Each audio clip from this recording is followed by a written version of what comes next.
कांग्रेस का इन्होंने उद्धार क्यों नहीं कर दिया, समाजवादी पार्टी का इन्होंने उद्धार क्यों नहीं कर दिया। ये दिल्ली आते हैं तो आम आदमी पार्टी के लिए काम करते हैं, तब आम आदमी पार्टी जीत जाती है। लेकिन क्यों नहीं, जब हार रही थी तब वो आ गए इस पर काम करने। अगर चुनाव बीजेपी वहां से जीतती है तो ये तो कहा ही जाएगा कि हमारे मंडल अध्यक्ष ने हराया है प्रशांत किशोर को, जो पूरे देश में चुनावी रणनीतिकार के तौर पर चुनावी पंडित बनते थे। ये तो कहा ही जाएगा। कहा जाएगा। तो बीजेपी को हमारे साथ बैठ के बोलेंगे बिल्कुल, अगर बीजेपी को ये कहना है और वाकई बीजेपी चाहती है ऐसा हो, तो अपने मंडल अध्यक्ष को कहे कि थोड़ा चुप रहें, कम बोलें। मुझे लगता है कि वो कम बोलेंगे तो बेहतर होगा बीजेपी के लिए। बांकीपुर विधानसभा सीट पर उपचुनाव है और उपचुनाव को लेकर सियासी गहमागहमी भी बहुत ज़्यादा है। दोनों गठबंधन, महागठबंधन और एनडीए की बात करें तो दोनों अपनी अपनी ताकत दिखाने में लगे हुए हैं। एनडीए लगातार कार्यकर्ता सम्मेलन कर रहा है, शक्ति प्रदर्शन कर रहा है और इसके जरिए एक मैसेज देने की कोशिश है कि एनडीए के आगे कोई नहीं है। दूसरी तरफ महागठबंधन, रेखा गुप्ता उम्मीदवार हैं, नीरज सिन्हा एनडीए के उम्मीदवार हैं। ये दोनों पक्ष जो है वो ये कोशिश कर रहा है कि कैसे भी करके जनता के बीच यही मैसेज दिया जाए कि लड़ाई एक तरफा है, बिल्कुल वन साइडेड है, एक तरफा जीत होगी। लेकिन ये दोनों गठबंधन लाख दावे करें, मामला त्रिकोणीय बन गया और त्रिकोणीय बनाया जनसुराज के प्रत्याशी प्रशांत किशोर ने। तो दोस्तों, जाहिर सी बात है कि बांकीपुर में चुनाव की रणभेरी बज चुकी है और हमने सोचा कि रोज़ तो टेलीविज़न के जरिए आपसे मुलाकात होती ही है हमारी भी।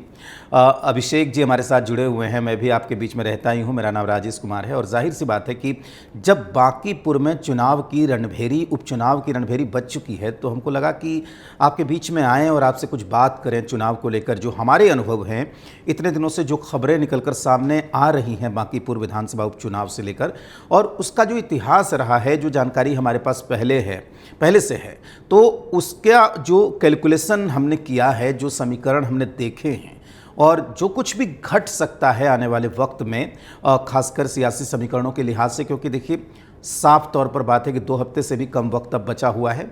30 जुलाई को चुनाव है, 3 अगस्त को उसकी काउंटिंग होनी है। 3 तारीख को सब पता चल जाएगा कि किसके दावों में कितना दम है, किसकी कितनी दावेदारी है।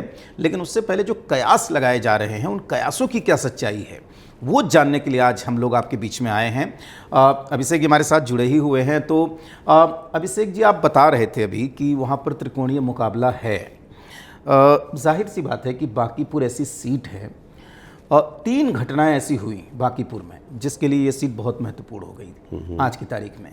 पहली बात तो ये कि ये बीजेपी के राष्ट्रीय अध्यक्ष नितिन नवीन की खाली की हुई सीट है। पहली बात कि पूरे देश की नज़र है। बिल्कुल, अगर देश की सत्ताधारी पार्टी जिसकी केंद्र में सरकार है पूर्ण बहुमत से, और वो सरकार अगर उसके राष्ट्रीय अध्यक्ष कोई विधानसभा की सीट खाली करते हैं और वहाँ पर उपचुनाव होता है, तो वो अपने आप में महत्वपूर्ण है। बिल्कुल, पहली बात। दूसरी बात, लेकिन जिन परिस्थितियों में वहाँ पर बीजेपी ने अपना कैंडिडेट बदला, अमूमन ऐसा होता नहीं है। बहुत कम उदाहरण आपने देखे होंगे भारतीय जनता पार्टी की राजनीति में भी, क्योंकि वो कहती है कि संगठन की पार्टी हैं, ऊपर से नीचे तक 3 लेयर का उसमें स्क्रूटनी होती है। जब कैंडिडेट किसी का कैंडिडेचर डिक्लेयर होता है, उसके बाद जिन परिस्थितियों में कैंडिडेट बदला गया। और तीसरी घटना हुई जनसुराज के सूत्रधार प्रशांत किशोर का चुनाव में उतरना। अमूमन कोई बड़ा नेता कोई उपचुनाव में नहीं उतरता है, और कम से कम तब तो बिल्कुल नहीं उतरता है जब वो पहली बार चुनाव लड़ रहा हो। बिल्कुल, भले चुनाव लड़ाने का बहुत बड़ा इतिहास रहा है प्रशांत किशोर का, लेकिन आपको बता दें कि ये चुनाव पहली बार लड़ रहे हैं। और पहली बार लड़े और कोई उपचुनाव लड़े, तो ये 3 बातें ऐसी हुई हैं जिससे ये सीट बहुत महत्वपूर्ण हो गई हैं पूरे देश में। और इसी के लिहाज से अगर हम इस चर्चा को कर रहे हैं आज अभिषेक जी, तो ये तीनों जो घटनाएं हैं, इसको आप कैसे देखते हैं? देखिए, 3 आपने घटनाएं जो बताई हैं राजेश, मुझे लगता है कि आप भी बहुत लंबे समय से पॉलिटिकल न्यूज़ कर रहे हैं, कवर कर रहे हैं, देख रहे हैं, ग्राउंड पर आप भी जाते रहे हैं। अगर इन 3 घटनाओं में देखिए तो मेरे हिसाब से जो पहली घटना आपने बताई वो बाकी 2 पर भारी पड़ रही है, यानी नितिन नवीन की सीट होना। अब जनसुराज के सूत्रधार प्रशांत किशोर पहली बार चुनाव लड़ने आए हैं, इसमें कहीं कोई शक नहीं है कि अगर उन्होंने इतना बड़ा दांव खेला है तो कुछ तो उन्होंने पॉजिटिव अपने लिए महसूस किया होगा वहाँ, इसमें कोई दो राय नहीं है। लेकिन कई बार ऐसा भी होता है ना कि आप पॉजिटिव बहुत कम महसूस कर रहे हो, लेकिन उसे आप बड़े फलक पर दिखाने की कोशिश कर रहे हो कि हमने बहुत पॉजिटिव देख लिया और हमें लगता है कि यहाँ से हम चुनाव जीत जाएंगे। ये एक मैसेज दिया जाता है। अब राजनीति में एक दूसरे के विरोधी जो हैं वो कहते हैं ना कि नाखून कटाकर शहीद होने वाली बात है। हो सकता है कि प्रशांत किशोर को ये अनुमान हो कि शायद मैं यहाँ से चुनाव ना भी जीतूं, लेकिन वो ये मैसेज जरूर देंगे कि नहीं, मुझे लगता है कि वहां पर मेरे लिए बहुत बड़ा जनाधार ये बन तो गया हमें है। जानना होगा ना अभिषेक जी कि वो चुनाव का खेल नया नहीं है प्रशांत के लिए, वो यही करते रहे। मैं वही बता रहा हूँ कि मैं ये क्यों कह रहा हूँ कि नाखून कटाकर शहीद होना उनके विरोधी बोल रहे हैं, ये मैं नहीं कह रहा। मैंने क्यों कहा कि प्रशांत किशोर जरूरी नहीं है कि जीत का वहां पर देख ही चुके हों अपना समीकरण। हो सकता है कि वो ये सिर्फ संदेश दे रहे हैं कि हमारे लिए बहुत बड़ी जगह है और हम जीत जाएंगे, क्योंकि कोई भी पार्टी अपने को हारता हुआ नहीं दिखाती। अब मैं आता हूं कि प्रशांत किशोर यहां से लड़ने क्यों आ गए। फिर प्रशांत किशोर लड़ने इसलिए आए कि प्रशांत किशोर के जहन में एक बात तो थी कि जब ये प्रशांत किशोर भले ही कहते हो कि मुझसे बड़ा रणनीतिकार कोई नहीं है, मैंने तमाम पार्टियों को चुनाव जिताने में बड़ी भूमिका निभाई है, लेकिन फिर भी प्रशांत किशोर पढ़े लिखे व्यक्ति हैं, समझदार व्यक्ति हैं, और जो पढ़ा लिखा व्यक्ति होता है वो किसी न किसी दूसरे को भी देखकर उदाहरण के तौर पर सीख ले लेता है। उन्हें शायद ये महसूस हुआ कि 2025 के चुनाव में जब मैं खुद को एक ब्रांड के तौर पर स्थापित कर रहा था, 243 में 238 सीटों पर मैं कैंडिडेट उतार रहा था, तो कहीं मुझसे ये गलती तो नहीं हो गई कि मुझे खुद भी मैदान में आना था। जब आप लीडर होते हैं, जब आप रणनीतिकार होते हैं तब अलग भूमिका होती है, जब लीडर होते हैं तो आपको नेतृत्व करना होता है। लीडर के तौर पर कहते हैं ना कि जब आप किसी टीम को लीड कर रहे हैं तो आपको आगे आगे चलना पड़ता है, तब टीम आपको फॉलो करती है। आपने खुद तो किनारे बैठकर तमाशा देखा और 238 कैंडिडेट दे दिए। जनता को भी लगा कि ये व्यक्ति कह रहा है कि हम सत्ता से सबको उखाड़ देंगे सरकार को और हम अपनी सरकार बनाएंगे। आपको याद होगा प्रशांत किशोर ने तमाम मीडिया चैनल्स पर एक बात कही थी कि मैं या तो अर्श पर रहूंगा या फर्श पर, यानी वो दोनों चीजें मानकर चल रहे थे कि या तो मैं जीतूंगा तो 140 के ऊपर, या फिर हारूंगा तो बिल्कुल 10 के अंदर सिमट जाऊंगा, ये मानकर वो चल रहे थे। जनता ने उन्हें फर्श पर भेज दिया, और इसलिए भेजा क्योंकि वो लीड करते नजर नहीं आए। आप 238 सीटों पर कैंडिडेट देते हैं और आपकी हिम्मत नहीं होती कि आप एक सीट पर चुनाव लड़ सकें खुद। और तब ये मेरा आकलन है कि उन्हें शायद इस देश में डिफरेंट पॉलिटिक्स जो करने का एक क्रेडिट जो जा रहा था वो अरविंद केजरीवाल को जाता है कि उन्होंने दिल्ली में अचानक समीकरण राष्ट्रीय राजधानी में बदल दिया था। उन्हें लगा कि शायद केजरीवाल सही थे। केजरीवाल जब आए थे तो उन्होंने भी यही कहा कि शीला दीक्षित की सरकार को उखाड़ फेंकेंगे, लेकिन वो किनारे बैठकर तमाशा नहीं देख रहे थे। उन्होंने लड़ने की ठानी, और लड़े कहां से, तो सीधा शीला दीक्षित मैं के वही खिलाफ। कह रहा हूं जो आप अभी कह रहे हैं कि एक इस बात से मैं सहमत हूं कि उन्होंने विधानसभा चुनाव उनको लड़ना चाहिए था। अगर आप अपनी पार्टी को एस्टेब्लिश्ड करना चाह रहे हैं तो एटलीस्ट आपको चुनाव लड़ना होगा, अगर आप सबसे बड़े चेहरे हैं पार्टी के तो। लेकिन एक गलती को सुधारने के लिए वो दूसरी गलती नहीं कर रहे हैं, उपचुनाव लड़के, वो भी ऐसी सीट पर जो बीजेपी का गढ़ रही है। नहीं, ये दूसरी गलती नहीं है। मैं ये कह रहा हूं कि दूसरी गलती इसलिए नहीं है कि वो अपनी हिम्मत और अपनी बहादुरी दिखाने की कोशिश कर रहे हैं। प्रशांत किशोर को पता है कि 238 सीटों में से 236 पर जब आपकी पार्टी के उम्मीदवारों की जमानत जब्त हो गई, पार्टी की भद पिट गई, आप बड़े बड़े दावे कर रहे थे कि हम सरकार बदल देंगे, बिहार बदल देंगे, हमारी सरकार बनेगी, और नहीं हो पाया। तो अब आप पिछले 6-7 महीने में कहते हैं ना, पार्टी को बचाना है तो आपको हमेशा एक्टिव दिखना पड़ेगा। 6-7 में अब अगले 5 साल आप इंतजार नहीं कर सकते। प्रशांत किशोर के लिए अब यही मौका था कि अब मैं किसी को नहीं उतारूंगा, अब मैं खुद सामने आऊंगा ताकि कार्यकर्ताओं को इतनी हिम्मत दे सकूं कि हम हारे नहीं हैं। ये मैसेज है, बहुत बड़ा मैसेज है। नहीं, मैं भी उसमें 2 बातें जोड़ दूं। देखिए, मुझे ये लगता है कि अब प्रशांत किशोर के पास, आपने बिल्कुल सही कहा, उनके पास अब कोई विकल्प नहीं था। जो चुनाव, यहाँ दुकानदारी देखिए कहना सही नहीं होगा, लेकिन चुनाव का जो वो काम करते हैं, अगर जिस तरीके से 238 में उनके ज़्यादातर उम्मीदवारों की ज़मानत जब्त हो गई बिहार के अंदर, इतना तामझाम, इतना प्रचार, इतने संसाधनों के बावजूद भी अगर वो ये चुनाव नहीं लड़ते तो उनके पास विकल्प क्या है, पहली बात। दूसरी बात मैं ये कहना चाहता हूँ आपसे कि एक मनोवैज्ञानिक बढ़त उन्होंने बनाई है। देखिए, ये इस बात से इनकार नहीं किया जा सकता कि किसी को भी उसके गढ़ में जाकर अगर चुनौती कोई देता है, और प्रशांत किशोर किसी परिचय के मोहताज भी नहीं है उस सेंस में कि पूरे देश में उनकी एक पहचान है चुनावी रणनीतिकार के तौर पर। उनके पास एक टीम भी है बिहार में, बांकीपुर में है कि नहीं मैं नहीं जानता, लेकिन बिहार में एक अच्छी टीम है, और उनके पास संसाधन भी किसी से कम नहीं है आज की तारीख में।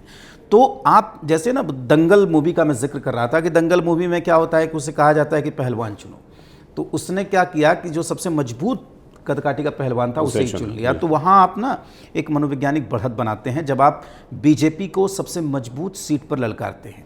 और जो मैं सबसे महत्वपूर्ण बात कहना चाह रहा हूँ अभिषेक जी, वो ये है कि बिहार में विपक्ष नहीं है बिहार विधानसभा चुनाव के बाद। ये सच्चाई भी है, आंकड़े तो यही कहते हैं, और यहीं से प्रशांत किशोर की भूमिका शुरू हो। ये जो विपक्ष नहीं है तो एक जो स्पेस विपक्ष का बनता है, जैसे जनता खुद खड़ा करती है, वो स्पेस जो है उसको ढूंढने के लिए, उसकी तलाश में प्रशांत किशोर वहाँ पहुँचे हैं। अब उनको मिलता है कि नहीं मिलता है, ये अलग बात है। देखिए, मुझे लगता है ना कि प्रशांत किशोर के साथ बहुत सारी पॉजिटिव चीज़ें हैं। जैसे आपने कहा ना संसाधन की कमी है, ना उनके पास उनके फॉलोअर्स की कमी है, अच्छी खासी भीड़ है। प्रशांत किशोर के साथ सबसे बड़ा जो है ना प्रॉब्लम, वो है ट्रस्ट का। उन पर ट्रस्ट, उन पर भरोसा। प्रशांत किशोर, चूंकि आपने कहा ना कि बड़े आदमी हैं और देश में सारे लोग उनको जानते हैं, इसमें कोई उस भूमिका को, जैसे मैं बार बार जब तुलना करता हूं, और मैं डिफरेंट पॉलिटिक्स ये वर्ड जब कह रहा हूं, तो अरविंद केजरीवाल से उनकी तुलना कर रहा हूं। अरविंद केजरीवाल भी एक प्रशासनिक सेवा की नौकरी छोड़ कर आए थे। ऑब्वियसली बात है कि वो बड़े अधिकारी थे, वहां से वो लौट, समाज सेवा का उनका लंबा अनुभव रहा था। उसके बाद वो समाज सेवा के साथ आए, सोशल एक्टिविस्ट के तौर पे काम किया उन्होंने। प्रशांत किशोर के साथ अलग चीज है। प्रशांत किशोर ने राजनीतिक दलों के साथ ही काम किया है, और वो जब काम किए हैं तो उनकी पहचान ही ऐसी बन गई है कि वो नारे गढ़ते हैं, वो पीआर एजेंसी चलाते हैं, वो पीआर कंपनी, यही कैंपेनिंग करते हैं, यही चीज है। ऐसा करने वाला व्यक्ति जो है ना, वो अपनी छवि ऐसी बना लेता है कि उसको धोना और उस छवि से बाहर निकलकर एक अपनी विचारधारा एस्टैब्लिश करना बहुत बड़ी चुनौती होती है। बिहार जैसे प्रदेश में, जहाँ पर मैं ये तो नहीं कहूँगा कि शिक्षा का अभाव या ये चीज़ें, क्योंकि फिर वो लगेगा कि एक अलग मसला हो जाएगा, बहस का विषय, लेकिन फिर भी दिल्ली की तुलना में अगर हम देखें तो बिहार के लोगों में जागरूकता बहुत सारी चीज़ों में अभी थोड़ी कम है। बिहार में बदलाव कर देना अचानक से कि दो धाराओं को छोड़कर बीजेपी की एक धारा, बीजेपी यानी एनडीए की धारा, और एक महागठबंधन की धारा को छोड़कर एक तीसरी धारा, तीसरा विकल्प, एक नई राजनीति को जन्म देना इतना आसान नहीं है। और ये प्रशांत किशोर के लिए एक बहुत बड़ा मुझे लगता है ड्रॉबैक यही रहा कि उनकी छवि ऐसी बन गई है कि वो किसी विचारधारा में खुद को बांध नहीं सकते। नहीं, उसमें एक बात देखिए, अभी तो ऐसी कोई संभावना नहीं है कि आप तीसरी ताकत बने। बात हम एक सीट की कर रहे हैं, बांकीपुर की। मैं आपको ले जाना चाहूँगा, चलिए झारखंड में चुनाव हो रहा था, ये वाला चुनाव नहीं जो अभी लेटेस्ट हुआ है 2024 में, इससे पहले जब चुनाव हो रहा था 2019 में, आपको याद होगा जमशेदपुर पूर्वी की सीट, बिल्कुल, सरयू राय वहाँ से, हाँ, सरयू राय पश्चिमी से विधायक होते थे और जमशेदपुर पूर्वी से रघुवर दास विधायक होते थे। वो भी देखिए, आप बांकीपुर को देखिए, शहर की सीट, जमशेदपुर पूर्वी शहर की सीट, बीजेपी का गढ़, रघुवर दास वहाँ से लगातार कई बार जीत रहे थे, कोई हराने की सोच भी नहीं सकता था। सरयू राय ने हिम्मत दिखाई, पश्चिमी से हटकर वो पूर्वी चले गए लड़ने के लिए और निर्दलीय उम्मीदवार के तौर पर लड़ा।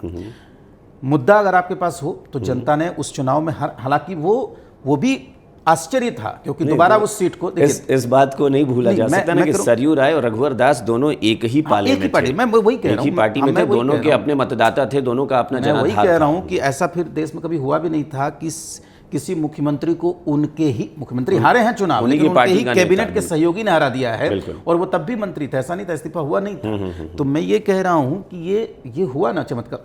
आज वो सीट रघुवर दास के परिवार को ही है, उनकी बहू वहां से विधायक है।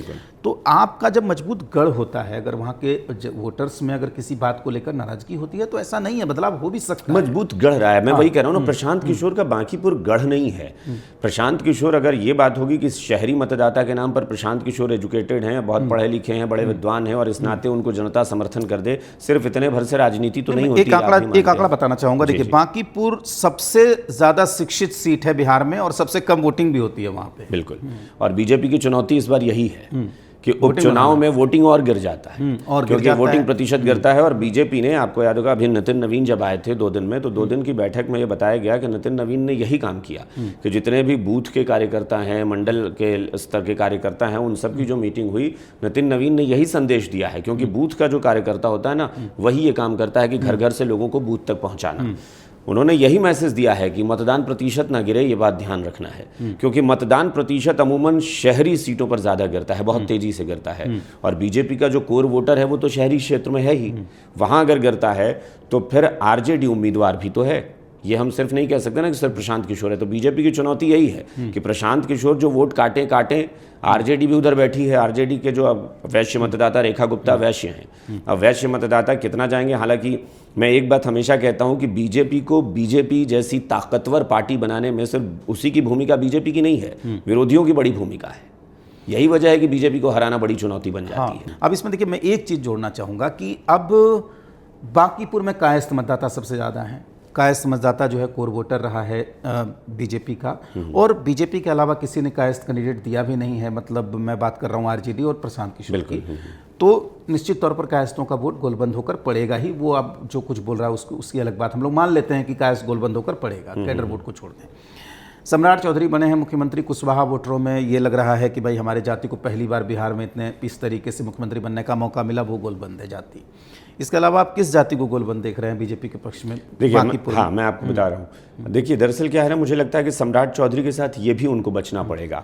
जो लोग ये मान रहे हैं कि सम्राट चौधरी ये बार बार सम्राट चौधरी माफ कीजिएगा, प्रशांत किशोर की मैं बात कर रहा था। प्रशांत किशोर के साथ दिक्कत यहाँ ये भी आ रही है कि ये जो बार बार बयान दे रहे हैं ना कि ये जो चुनाव है ये बांकीपुर में एक विधायक चुनने का चुनाव नहीं है, ये तो सम्राट चौधरी को हटाने के लिए ये लिटमस टेस्ट है सम्राट चौधरी के नेतृत्व ये का। मुझे लगता है कि ये प्रशांत किशोर को फायदा कम, कहीं नुकसान ज्यादा ना पहुंचा दे। ये जब जब मैसेज दे रहे हैं तो बीजेपी, ये हम बार बार भूल जाती, ये सच है कि जाति आधारित वोटिंग होती है, लेकिन ये भी सच है कि अगर बीजेपी की सरकार या एनडीए की सरकार है, जो एनडीए का मतदाता है, मैं सिर्फ बीजेपी की बात नहीं कर रहा हूं, एनडीए का जो मतदाता है उससे लगेगा कि हमारे सीएम को हटाने का एक अभियान चल रहा है। ये सिर्फ सम्राट चौधरी की जाति से बने ही हैं। ये सम्राट अर्ली है अगर इस तरह का अटैक है तो। अगर हम सम्राट चौधरी की जाति से ही इसे सिर्फ जोड़ रहे हैं तो हमें लगता है कि शायद हम कमतर आंक रहे हैं। सिर्फ सम्राट चौधरी नहीं, कुशवाहा मतदाता यानी जो है कोयरी मतदाता जिन्हें हम कहते हैं, सिर्फ कोयरी नहीं, कुर्मी, लवकुश भी जुड़ जाएंगे, फिर उसके साथ लव भी जुड़ेंगे। अगर कुर्मी है तो नीतीश कुमार जेडीयू का कोर वोटर है, वो भी उसके साथ रहेगा। वैश्य मतदाता, हम कैसे नकार दें कि वैश्य मतदाता गोलबंद तो नहीं है ना, चूंकि वैश्य कैंडिडेट है खुद आरजेडी का। आरजेडी मजबूत पार्टी है, वहां बांकीपुर में है कि नहीं मैं नहीं इसमें कोई शक नहीं है, लेकिन तो आप ये नहीं कह सकते ना कि गोलबंद होके वैसे नहीं, लेकिन वहां पर यह भी आपको देखना पड़ेगा राजेश कि वहां पर यादव मतदाता और मुस्लिम मतदाता भी हैं। अगर 46,000 वोट ले आते हैं तो उतनी संख्या तो यादव और मुस्लिम मतदाताओं में भी हो जाएगी। तो फिर ये कहना कि वो वैश्य के नाम पर बहुत वोट ले आई थी, मुझे इसमें बहुत गुंजाइश नजर नहीं आ रही। तिवारी का भी जो मामला हुआ है तो थोड़े ब्राह्मणों में नाराजगी दिखी थी, हम लोगों ने चर्चा भी की थी। तो मैं ये कहना चाह रहा हूं कि और कौन सा समाज आपको ऐसा दिख रहा है जो गोलबंद? राजेश, हमारी याददाश्त बड़ी कमजोर है, हमारे मतदाताओं की याददाश्त बड़ी कमजोर होती है। भरत तिवारी का मसला जब था तब था, जहां पर बीजेपी के मुख्यमंत्री को एनडीए के मुख्यमंत्री को बचाने की और एनडीए सरकार को बचाने की बात आ जाएगी, नितिन नवीन के प्रतिष्ठा की बात आ जाएगी ना, फिर वहां पर सारी बातें एक तरफ। ठीक है, अगर हम लोग मान लेते हैं कि जीत गई बीजेपी, मान लेते हैं एक बार, मतलब ये हम लोग अनुमान लगा रहे हैं, ऐसा तो कोई नहीं कह सकता कि कौन जीतेगा। वो प्रशांत किशोर हो सकता है, प्रशांत किशोर बाजी मार ले, लेकिन क्या फिर वो जो अंतर था, जो बड़ा अंतर दिखा था हमें, चूंकि त्रिकोणीय नहीं था, वो जो विधानसभा में 50,000 वोटों से ज़्यादा वोटों से जीते थे नितिन नवीन, वो अंतर क्या लगता है? उसको भी कैस करेंगे प्रशांत किशोर अगर अंतर कुछ ज़्यादा कम होता है तो? हाँ, ये हम ज़रूर कह सकते हैं कि पिछले चुनाव में क्या था कि बड़े कैंडिडेट 2 थे, यानी आरजेडी और बीजेपी। इस बार बड़े कैंडिडेट 3 हैं। प्रशांत किशोर को भी बड़ा कैंडिडेट मानेंगे, फिर तो ऑब्वियस सी बात है कि वोट तो बटेगा, और वोट बटेगा तो जाहिर तौर पर अंतर भी कम हो सकता है। लेकिन यहाँ भी कुछ हो सकता है कि फिर अगर प्रशांत किशोर बहुत भारी पड़ गए तो फिर आरजेडी एकदम कम हो जाए, फिर ये भी तो हो सकता है। क्योंकि जनसुराज ने 238 कैंडिडेट अगर उतारे तो ये चर्चा आपको याद होगा 2025 में हो रही थी कि वो किसका वोट काटेंगे, लेकिन परिणाम ये हुआ कि आरजेडी बिल्कुल साफ हो गई और एनडीए प्रचंड बहुमत लेकर आ उनको ऐसा वोट मिला नहीं जिसको हम ये कह सके कि उन्होंने वोट काटे, जिस तरीके से चिराग पासवान। वही कह रहा हूँ ना, इसीलिए मैं कह रहा हूँ। लेकिन अब प्रशांत किशोर खुद लड़ रहे हैं तो कुछ करिश्मा। मैं कुछ सोच समझ के लड़ रहे हैं, इसलिए हम लोग चर्चा भी कर रहे हैं, उनका नाम बार बार ले भी रहे हैं। एक और आंकड़ा है देखिए दिलचस्प, कि 2020 का विधानसभा चुनाव पुष्पम प्रिया ने बांकीपुर से लड़ा था और तकरीबन 5,000 से ज़्यादा वोट आए थे, जबकि वो वहाँ की रहने वाली भी नहीं है। पार्टी का भी संगठन उतना मजबूत नहीं है जितना प्रशांत किशोर का है, और उस तरह के उनके पास मतदाता भी नहीं, फिर भी 5,000, हालांकि वो सियासी परिवार से ताल्लुक रखती है, 5,000 वोट फिर भी उनको मिला था। तो क्या हम ये माने कि बांकीपुर को लेकर जो इतनी चर्चा हो रही है ये सिर्फ प्रशांत किशोर के लड़ने की वजह से हो रही है कि हाइप बना दिया उन्होंने मीडिया में? नहीं, बना तो दिया, लेकिन फिर अगर आप उस चुनाव से तुलना कर रहे हैं तो फिर इस सच को कैसे हम लोग इग्नोर कर दें कि जब बांकीपुर सीट से जो दूसरा कैंडिडेट लड़ा था वो कायस्थ भी था और बिहार के एक बहुत बड़े दिग्गज का बेटा था, शत्रुघ्न सिन्हा के बेटे चुनाव लड़े थे। तो शत्रुघ्न सिन्हा के बेटे अगर चुनाव उस सीट पर लड़े और तब भी नितिन नवीन ने बड़े मार्जिन से चुनाव जीत और वो लिया था। सांसद भी रहे, बीजेपी के लंबे समय तक काम अब किया आप उन्होंने समझिए, BJP में। जैसे बिहारी बाबू के नाम से ख्याति मिली हो, कायस्थ है, वो भी एक ऐसी सीट से जिस लोकसभा क्षेत्र के अंतर्गत बांकीपुर आता है, वहां से उस व्यक्ति का बेटा चुनाव लड़ रहा हो, तब भी नितिन नवीन एक तरफा जीत हासिल कर लें बड़े बड़े अंतर से, तो फिर उस हिसाब से तो समीकरण अभी बेहतर हमें लग रहा है फिर, क्योंकि इस बार कायस्थ दूसरा कोई बड़ा चेहरा नहीं है। तो पुष्पम प्रिया 5000 वोट ले आती हैं, लव सिन्हा वोट काटते हैं, उसके बावजूद नितिन नवीन बड़ी जीत ले लेते हैं। तो मुझे नहीं लगता है कि फिर प्रशांत किशोर मतलब बिहारी बाबू के बेटे से ज़्यादा, हाँ ये ठीक है प्रशांत किशोर का कद व्यक्तिगत तौर पर बड़ा है, क्योंकि लव सिन्हा को व्यक्तिगत तौर पर कोई नहीं जानता, वो शत्रुघ्न सिन्हा के बेटे थे, इस नाते उनकी अपनी एक पकड़ थी। लेकिन प्रशांत किशोर लड़ रहे हैं, चुनौती दे रहे हैं, इस बात से कोई नहीं इनकार कर सकता। एक ब्रांड पीके है, मैं जनसुराज को छोड़कर बात कर रहा हूँ, जो चुनाव में जो चुनावी राजनीति के लिए काम करते हैं, देखिए परिणाम भी दिया है इस बंदे ने, ये भी आपको स्वीकार करना होगा। चाहे वो पंजाब में काम किया हो कांग्रेस के लिए, या जगन के लिए काम किया हो, या फिर ममता बनर्जी के लिए काम किया हो, नरेंद्र मोदी के लिए काम किया हो, या नीतीश कुमार के लिए काम किया हो। तो जिस तरह से उन्होंने पार्टी बनाई, बिहार में तमाम सीटों पर जमानत जब्त हो गई और ये उपचुनाव, तो क्या ब्रांड पीके को बड़ा झटका नहीं लगेगा उससे? अब हालांकि हो सकता है कि राजेश, हम लोगों का सोशल मीडिया पर जो लोग देखें तो वो सोचेंगे कि पता नहीं हम लोग जो चर्चा कर रहे हैं, चूंकि हम लोग तो अपने अपने आकलन बता रहे हैं, ये ब्रांड पीके जो शब्द है ना, नहीं, मुझे कई बार एक लाइन बोल देता हूँ खाली, वो कि दर्शकों को क्लियर हो जाएगा। मैं ये कह रहा हूँ कि हम इस बात पर चर्चा कर रहे हैं, हम पीके की जो भूमिका है उसको मान रहे हैं कि बतौर चुनावी विश्लेषक के तौर पर, और हम इसलिए ये बात कह भी रहे हैं। हाँ, लेकिन मैं ब्रांड पीके जो शब्द है ना, इससे मैं बहुत ज्यादा इत्तेफाक नहीं रखता, क्योंकि ये एक बहुत लंबी बहस का विषय है, बड़ा बहस का मुद्दा है और विवाद का मुद्दा बन जाएगा फिर सीधे अगर कह दें, इसलिए एक चीज जोड़ूं मैं अभिषेक जी, एक चीज जोड़ूं मैं। इंडिया टुडे ने 2015 का बिहार विधानसभा चुनाव हुआ था, बिहार में लालू नीतीश एक साथ आए थे और इसी चुनावी रणनीति बनाने वालों में प्रशांत किशोर का नाम था। इंडिया टुडे ने कवर पे प्रशांत किशोर की फोटो लगाई थी और जीत का पूरा क्रेडिट दिया था। वो मैं फिर वही कह रहा हूँ ना कि मीडिया हाउस या कोई मैगजीन अगर दे रहा है तो ये उसकी अपनी मर्जी हो सकती है कि प्रशांत किशोर के उसी ब्रांड की बात, हाँ, लेकिन उसी ब्रांड की, लेकिन मैं उसको दूसरे तरीके से ये देखूं कि एक चर्चा और भी होती है कि प्रशांत किशोर ब्रांड नहीं है, जो ब्रांड होते हैं उन्हीं के लिए प्रशांत किशोर कैंपेन करने जाते हैं।